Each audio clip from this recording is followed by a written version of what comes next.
For I have given you an example that ye should do as I have done to you. Right. Woo! And you're discipling. You're supposed to do it the way Jesus did it.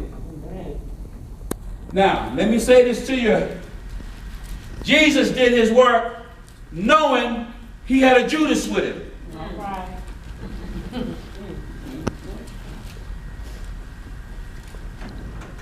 Jesus did this work of discipleship knowing he had a Judas with him.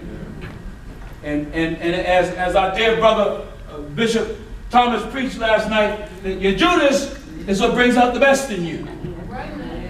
Let me go another way. Your panina produces a pearl.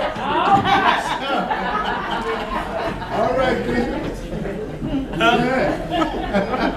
are you talking? Watch now. So, you an oyster. Your panina, a gravel of sand, gets inside your shell. Make it plain, Bishop. The oyster don't get all upset about it. The closest thing we got to it is spit. But the oyster releases some viscous fluid. And as long as he can feel the sand, he keeps producing the viscous fluid. After a while, he no longer can feel the sand, but he can feel the viscous fluid inside. So he keeps making more fluid.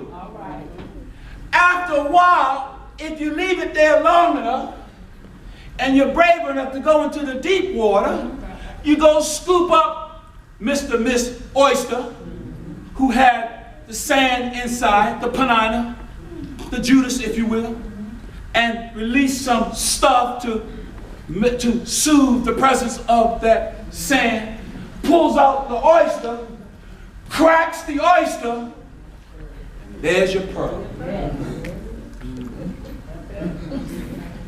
The irritant while you're doing God's work is the thing that produces the most manifestation of God in your life.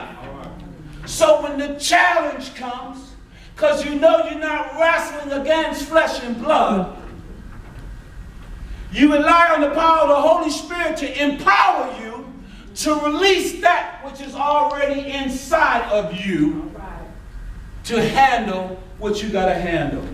Huh? So,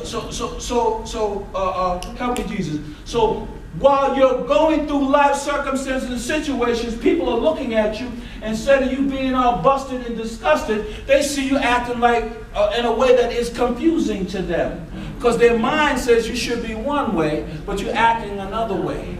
Here come the door of opportunity of discipleship.